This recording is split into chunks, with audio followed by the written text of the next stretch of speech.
Welcome back to the Arise interview, a rather fraught edition by my own admission, where we speak to the newsmakers as well as ordinary people doing extraordinary things around the world and featuring the voices at the heart of the stories. I'm Charles Anyegolu. So is Nigeria spending faster than it is earning and therefore falling deeper into deficit?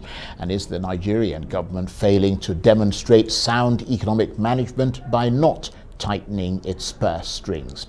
Well, according to the chairman of President Buhari's Economic Advisory Council, Nigeria's current public debt stock is unsustainable, with debt service to revenue at 98%. This rather damning assessment from the head of the council, charged with advising the government on economic matters, comes as President Buhari puts in yet another loan request with the National Assembly, seeking approval for more than $4 billion in external loans. It's also come as Nigeria's Debt Management Office disclosed that Nigeria's total public debt on both the state and federal government levels grew by nearly 8% between December 2020 and June 2021.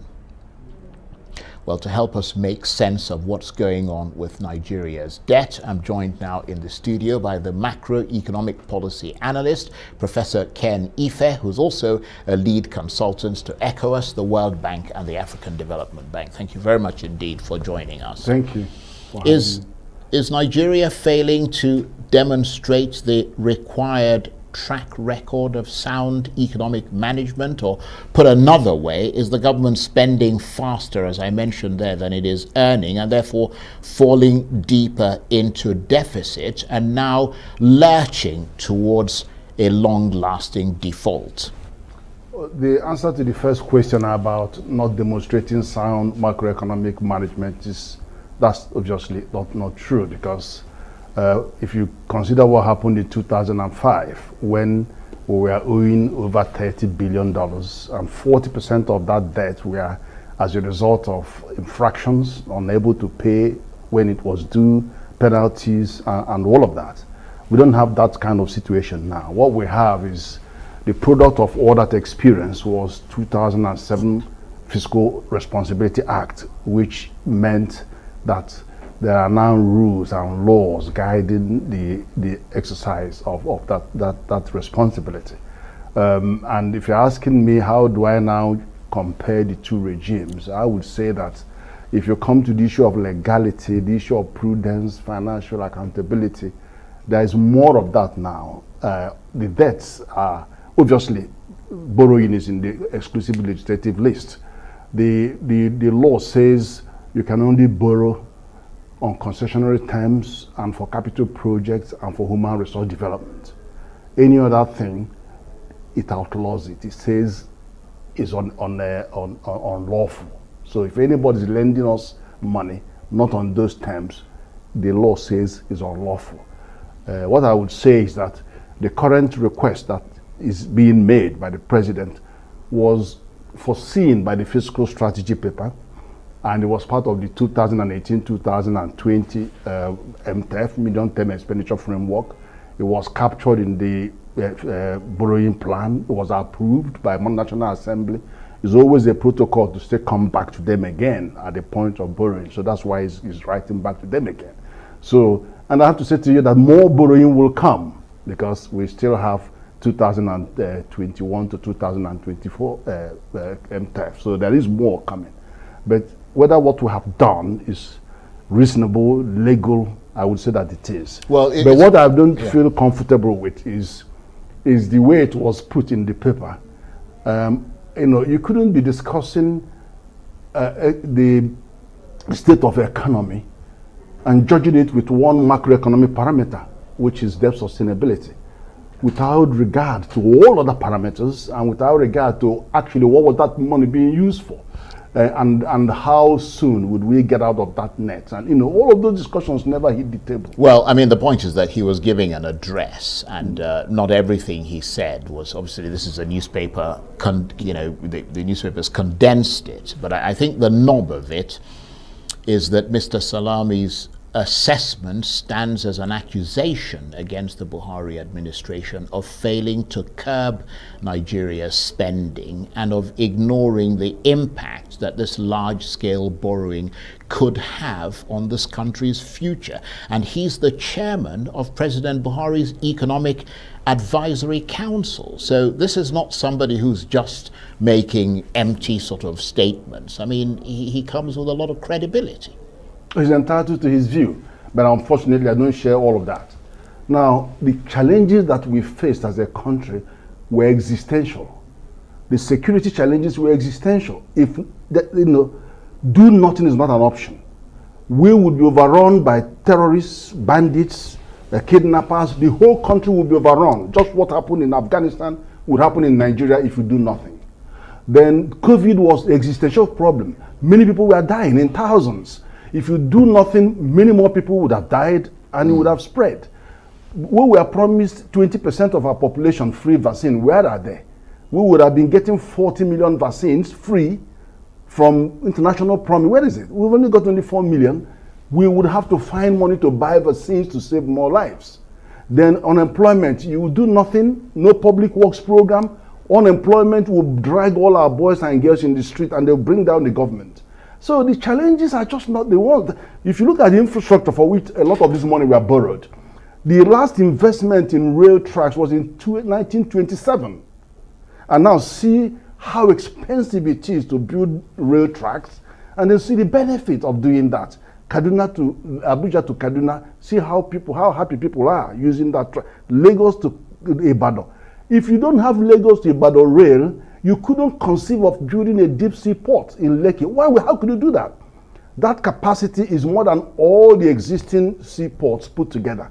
You must have a rail to remove the goods. So otherwise, you can forget Lagos as a viable economy. So what it is being, and if you look at all the federal roads all over the country, many of them haven't been completed, but there are people walking in all the roads.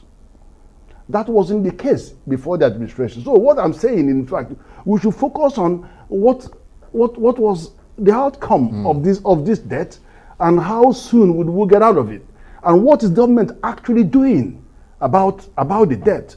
If for 20 years we've been going up and down on PIB, but the government had courage to sign that bill. And what does that mean, Bill? FIRS tells us that next year they're expecting twice more revenue, over 10 trillion. That means more money will come in being able to repay the loan. Right. Well, and the same goes for all other areas. We know that the challenge, you see, there are no simple solutions. We are the lowest revenue to GDP in Africa, 6 to 7%.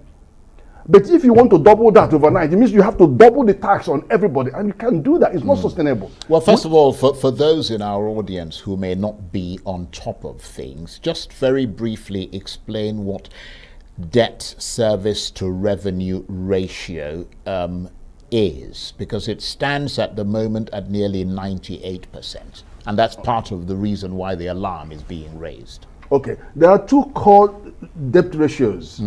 One is debt to GDP. Yes. Which is at about 35%. Yes, which is about 35%. Yeah. But when you do add the overdraft from central bank, and which is 10 trillion, then that will go up. But it will still be below the threshold, because the international best practice, which is not in our constitution, not in our law yet, is 40% for economies like ours, but 60% for other countries that are far more developed. But the fact is that these economies are able to violate that and go to 100%, or even Japan is 223%, 250%, because they have infrastructure. And also, secondly, we have two dreams of our economy as per PricewaterhouseCoopers, that by 2030, our GDP will rise to 1.64 trillion and 2050, 6.4 trillion. Inconceivable that you could be looking at that kind of order of revenue when you don't build infrastructure to support that order of revenue. Now, the second ratio is debt service to revenue, government revenue. Yes. That is and how that's much the one that's worrying. That's the one that is very worrying. Yeah. And I must admit, it's very, very worrying, because the current revenue that the government is able to muster should not be used to pay all the debts. You know, it should be like a proportion, 40%. Absolutely. That's what it is. It's 40% is what is expected to be by benchmark. You know, but last year, this time last year, in the first quarter, 91% of the revenue was used to pay the debt. But at the end of the year 2020, we finished at about 83% of the debt being used to service, or the revenue being used to service the debt. And what am I saying? Even though today you saw the spike, it's just a snapshot in time. You just have you saw 98%, yes? But by towards the end of the year, you will see that will come down because there is more revenue coming in from this point onwards, as it happened last year. Secondly, I have no reason to believe that the government may not reach their objective. Their objective is 46.8% debt service to their revenue projected. So they might projected by that's what they happen project in by the budget. when? In the budget this year. Right. Okay. They might shoot above that, but I have no reason to believe that it will not happen. And I'm just beginning to give you some examples of how government is ramping up revenue from all kinds of sources. You've seen it. You've seen all licenses are going up, driving, everything is going up. But the thing is, looking at those figures that Dr. Salami talks about, I mean, they look, by your own admission, they look frightening. I mean, according to him, between 2015 and 2020, Nigeria's overall expenditure grew by 102%, while the country's revenue increased by just 15%. So clearly, spending is much more than earning. I mean, how worried should we be?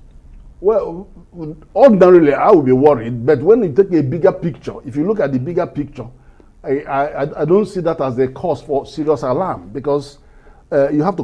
Our GDP was also growing, is almost double over the same time frame, and the economic activities have moved. You know, the population has grown. So many factors. You see, this is what I started with. If you are talking about the state of the economy, you have to look at more macroeconomic variables than just one, and then you can start so that people can see beyond that figure.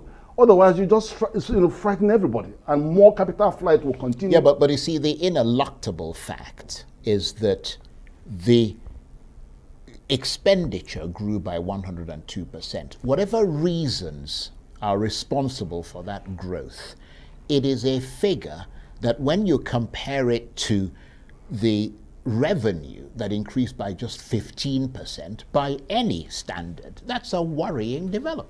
It is, but look at what was the cost. The leakages, over $8 billion every year is lost in illicit transfers. We know that. Africa, 84 billion. You know that I was in the Senate the other day, and they were talking about leakages, and then also they were talking about the waivers, the tax waivers being given. That when you add all that together, they're actually more than the revenue. So that revenue would have doubled. And then you start looking at issues like I've just told you about what is happening to our oil. You know, we get the foreign income we get, we use it to pay for crude to go out to be, and processed and paid for. And after all of that, you still come and do over 100 billion naira in subsidy. So yeah, but that's been the same problem that Nigeria has had for years. Yeah, there's no change being made in that direction. No change is made because at one point we thought it was 30 million liters. Now it's 93 million liters. The number has tripled. And then you've now seen the unlocking of the whole thing in the oil industry by the new PIA. And now we are now seeing the possibility that more revenue will now come from all angles. So the worst is over, to be honest, in that respect. Please stay with us, because it's always brilliant talking with you and tapping your huge analytical skills. You're watching the Arise interview. Plenty more still ahead as we continue our chat with the macroeconomic policy analyst, Professor Ken Ife, who is talking to us about Nigeria's growing debt profile. Stay with us.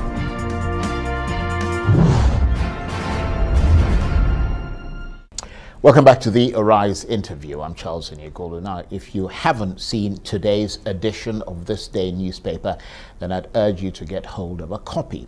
Its front page is headlined with a stark analysis of Nigeria's current public debt stock, which the respected economist, Dr. Doyin Salami, says is unsustainable. Dr. Salami, of course, just happens to be chairman of President Buhari's Economic Advisory Council, so the alarm he's raising is not to be taken lightly. He suggests that while overall government expenditure in Nigeria has grown by 102% from 5 trillion to 10.1 trillion between 2015 and 2020, revenue increased by just 15%, largely because of domestic production and investment constraints, as well as a low tax base and limited efforts to explore and unlock opportunities for revenue generation at state level, amongst others.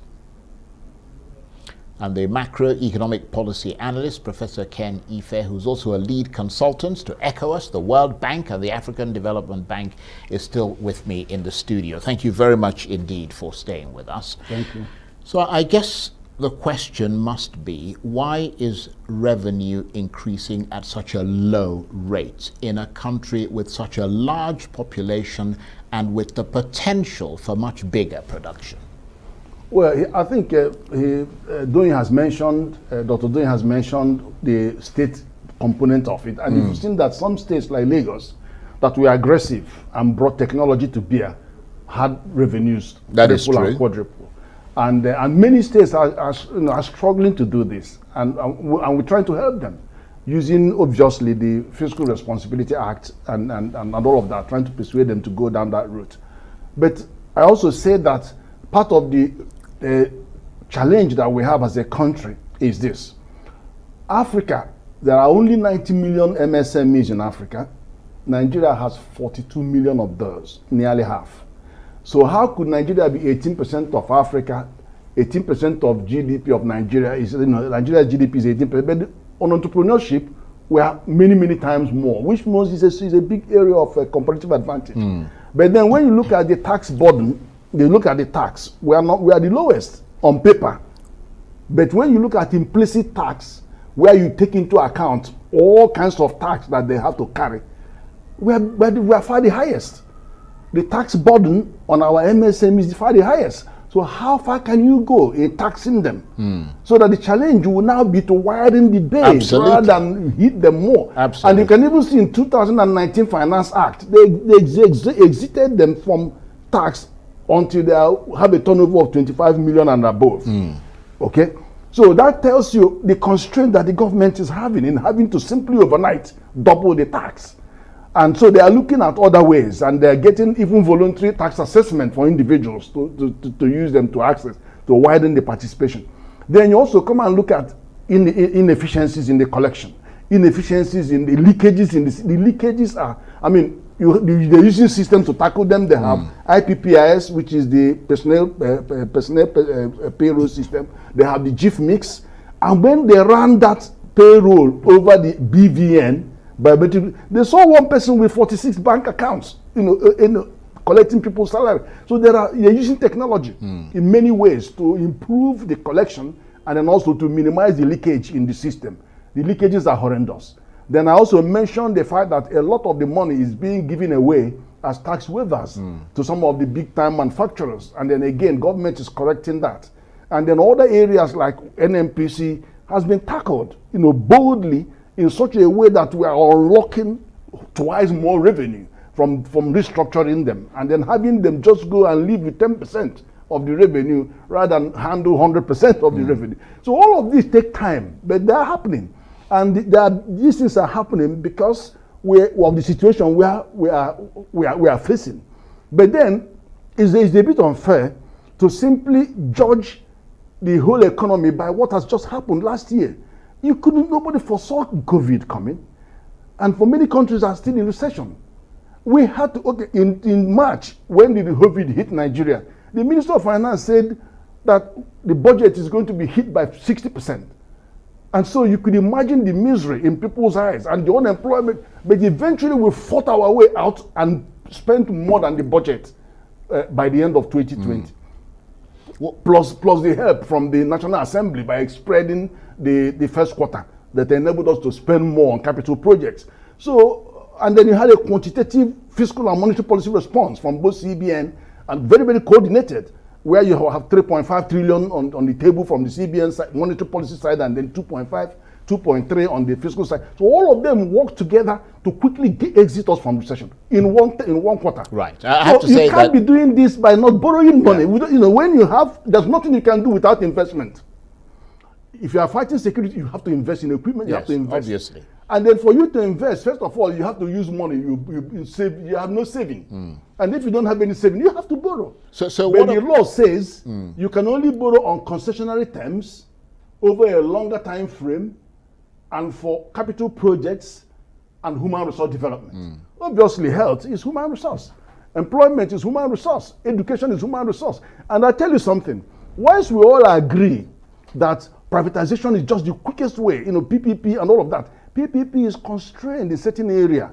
For example, all this infrastructure that federal has to do, you have to build it before you privatize it. Yes, absolutely. You have to invest in the rail before you get the investors to come to drive the, to run the train. But what about... In health, you have to invest on health. You can't sack health workers. Yeah. In universities, private universities are coming in, but you still have to maintain your minimum exposure and then invite PPP at the service level. Right. So that investment has to be made. Yes, but is that investment being made? And is there a sense of urgency that accompanies things? That's a separate question. Let me ask you about foreign direct investment. How much is that being constrained in Nigeria by things like policy inconsistency, macroeconomic instability, because the FDI inflow seems incredibly low for a country like Nigeria that should be attracting a heck of a lot more. Without a doubt. I have to tell you that we're struggling around $1 billion a year now, like last year. And this year, I don't even think we will finish up to 1 billion in foreign direct investment. Which is ridiculously small. It's terrible. But then I have to say to you, look, you and me, we are diaspora. Now, why is it that we are bringing $26 billion, which is 11 times more than the foreign direct investment? No, it's even more. How many times more? It's a lot more. 25 times more than foreign direct investment. And the ODA, which is Overseas Development Assistance, is over 7.5 times more than that. And then, of course, when you compare it to which other, that is even sometimes more than government revenue. And why are we not, as a country, being very strategic in leveraging this resource? Because they've all come out of recession now, come out of COVID, and many people are bouncing back, and there's more of that money going to come. And then you saw what happened last year when CBN stepped in, when they saw the revenue, the remittance drop from 5 billion to 3.3 billion, they went in and asked IMTO, stop, put the money to the domiciliary account of the diaspora, and let them have the choice of where they want to buy the naira, whether from the bank or from the, And when they didn't play ball, they ordered the commercial banks to close their naira accounts. So they won't top and now started incentivizing them with $5, $3, $4 to bring them in. But having said that, some of those monies have gone invincible on the ground. You cannot pick in them. So apparently, I'm now seeing that money dropping. But there's a lot more we can do about that. And then we keep to focusing. Portfolio investment was much, much larger than foreign direct investment, but they vanished in March last year when the COVID came, and there was so much speculation, and there was not just speculation. The reality was that there was a lockdown, so a lot of that money left the country. But some of them are coming back now, looking for right. So briefly now, because we're almost out of time, in terms of the solution to all of this, I know you're not going to wave a magic wand and everything is going to change, but what should Nigeria be focusing on? Should it be tightening its purse strings? What should it be doing to get the economy to rebound? If you notice today, Central Bank said we are raising 15 trillion naira for the infrastructure company of Nigeria. Already the federal government has brought 1 trillion capitalization. They are heading out to the market for 15 trillion. Right. Now that is a game changer because the major chunk of the borrowing is about infrastructure. Okay. Now you now got a company you could push that over to, and government can focus on social inclusion agenda. Okay. On that note, I want to thank you very much indeed, Professor Ken Ife, the macroeconomic policy analyst, lead consultant to ECOWAS, the World Bank, and the African Development Bank. Thank you. That's it for this edition of the Arise interview. Join us again tomorrow. From me and the entire team here in Abuja and around the world, bye-bye.